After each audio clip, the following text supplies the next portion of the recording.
La situation dans laquelle nous sommes, dans laquelle vous êtes, est extrêmement exigeante. Il y a l'action qui est attendue des pouvoirs publics à tous les niveaux pour une politique beaucoup plus forte en matière de rénovation et notamment de transition énergétique. Et puis il y a l'attente qui est celle de votre fédération à l'égard d'une politique européenne moins naïve. Peut-être sur ce point dire que je suis sensible à la préoccupation de la Fédération française du bâtiment, de ses membres, sur une application juste, ce qui n'est pas vraiment le cas actuellement, de la directive détachement des travailleurs. La liberté de circulation, pour moi, je le dis comme un homme politique patriote et européen, ne peut pas donner lieu à une concurrence déloyale. Il faut donc des contrôles et que cette directive soit appliquée de manière juste et équilibrée dans tous les pays. Je pense depuis très longtemps que le changement climatique est sans doute le défi le plus grave. Le fait que nous allons subir 1,5 degré ou 2 degrés de plus dans les 20 ou 25 ans qui viennent, ça va tout changer, nos habitudes de voyager, de cultiver, de construire, d'échanger. Depuis longtemps, je pense que c'est gagnant-gagnant. Triplement gagnant pour le pouvoir d'achat des ménages, et il y en a besoin en ce moment, pour les entreprises comme les vôtres, qui s'investissent et qui travaillent dans ce domaine, et celles qui viendront pour travailler dans ce domaine, et puis pour la facture énergétique, l'indépendance énergétique d'un pays comme le nôtre, qui n'a pas de pétrole et pas de gaz.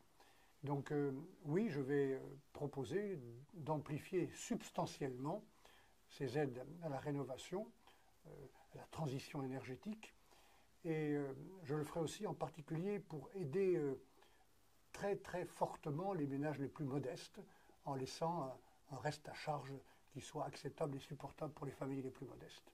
Cet effort beaucoup plus important que nous devons faire pour la rénovation et l'isolation, le défi climatique que souhaite la FFB, s'inscrit de mon point de vue dans un plan beaucoup plus large. Je parle souvent d'un pacte pour le logement et pour l'investissement dans le logement, qui mettrait autour de la table tous les acteurs, dont la Fédération française du bâtiment, avec l'idée de remettre en chantier un grand nombre de nouveaux logements, ou chantiers en rénovation, en tout cas plus importants qu'il n'est aujourd'hui, à un niveau où il stagne de manière inquiétante, notamment pour les jeunes.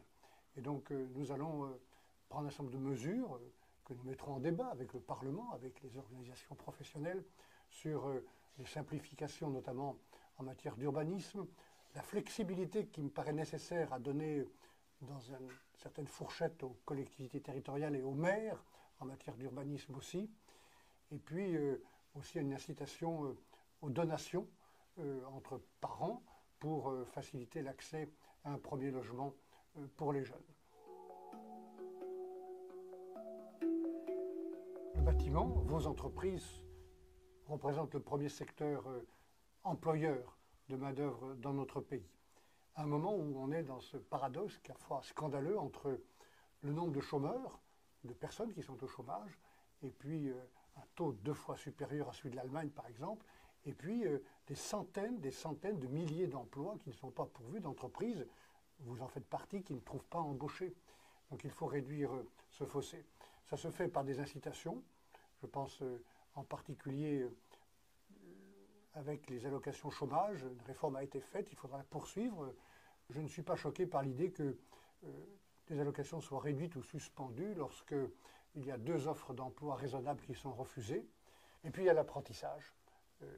Très sincèrement, je pense qu'on doit augmenter fortement le nombre d'apprentis dans notre pays, comme ça se passe dans d'autres pays, l'Allemagne en particulier, au-delà des efforts qui ont été faits depuis quelques années et qui sont des efforts justes.